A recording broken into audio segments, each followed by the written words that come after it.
Santapan Harian.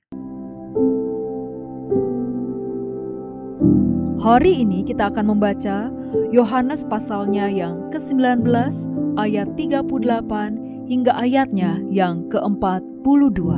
Namun sebelumnya, mari kita berdoa. Di tengah lorong hidup yang kadang gelap dan berliku, sorotilah hati kami dengan cahaya kebenaran-Mu. Singkapkanlah mata kami agar kami melihat keajaiban dari firman-Mu. Di dalam kasih Putra-Mu, Yesus Kristus, kami memohon. Amin. Yohanes 19 ayat 38 sampai 42. Sesudah itu Yusuf dari Arimatea meminta kepada Pilatus supaya ia diperbolehkan menurunkan jenazah Yesus. Ia murid Yesus tetapi sembunyi-sembunyi karena takut kepada para pemuka Yahudi. Pilatus mengabulkan permintaannya itu. Lalu datanglah ia dan menurunkan mayat itu. Datanglah juga Nikodemus, orang yang dahulu pernah datang kepada Yesus pada malam hari. Ia membawa campuran minyak mur dengan minyak gaharu, kira-kira 30 kg beratnya. Mereka mengambil mayat Yesus, mengafaninya dengan kain linen, dan membubuhinya dengan rempah-rempah menurut adat orang Yahudi bila menguburkan mayat.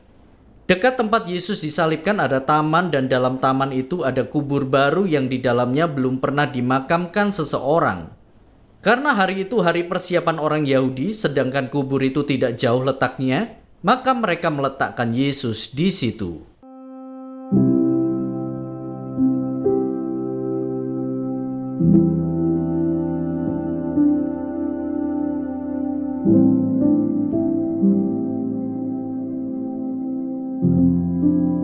Sahabat Scripture Union Indonesia, tiba suasana sore itu menjadi hening.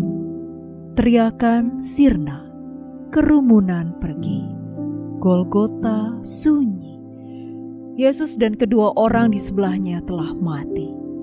Namun, dua orang mendekati salib Yesus, Yusuf dari Arimatea dan Nikodemus.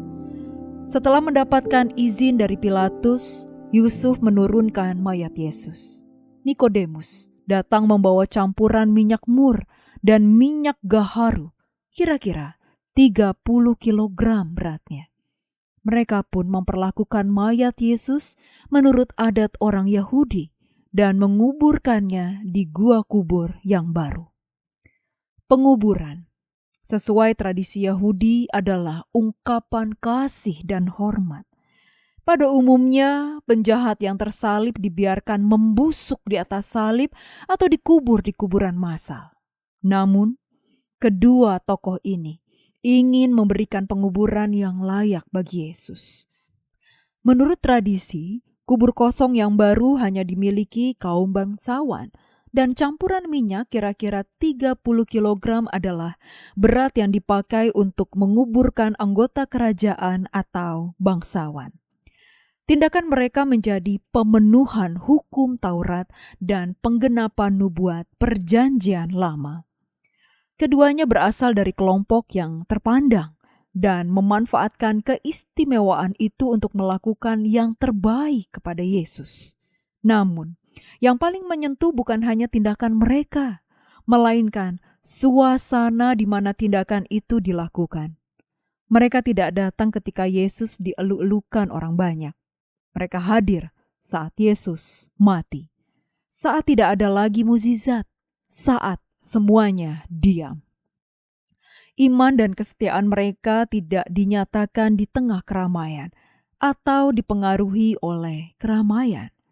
Apa yang mereka tunjukkan menjadi kritik bagi iman dan kesetiaan kita, murid Tuhan pada masa kini. Janganlah kita sibuk melayani, tetapi tidak rindu berdoa secara intim dan merenungkan firman-Nya. Gantilah kebiasaan melayani supaya dipuji orang lain menjadi melayani dalam ketulusan sekalipun minim pujian. Dalam keheningan Sabtu Teduh ini, kiranya iman dan kesetiaan kita tidak senyap, tetapi terus kita nyatakan melalui tindakan real kita. Mari kita berdoa. Kristus yang lembut dan setia, Sering kami melayani dengan mata tertuju pada pujian, bukan pada hatimu. Ampuni kami. Ketika tangan bekerja, namun hati mencari tepuk tangan. Ajari kami melayani dalam sunyi, dengan kasih yang tulus dan jiwa yang rendah. Di dalam kasih-Mu Yesus, kami berdoa. Amin. Kiranya firman Tuhan yang Anda dengarkan menjadi berkat, hingga Anda memiliki kehidupan rohani yang segar, kuat, dan sigap. Jika Anda menginginkan buku santapan harian, silakan kirimkan nama, alamat lengkap, dan kode pos beserta nama radio yang Anda dengarkan ke nomor 0811 9910 377. Tuhan Yesus memberkati.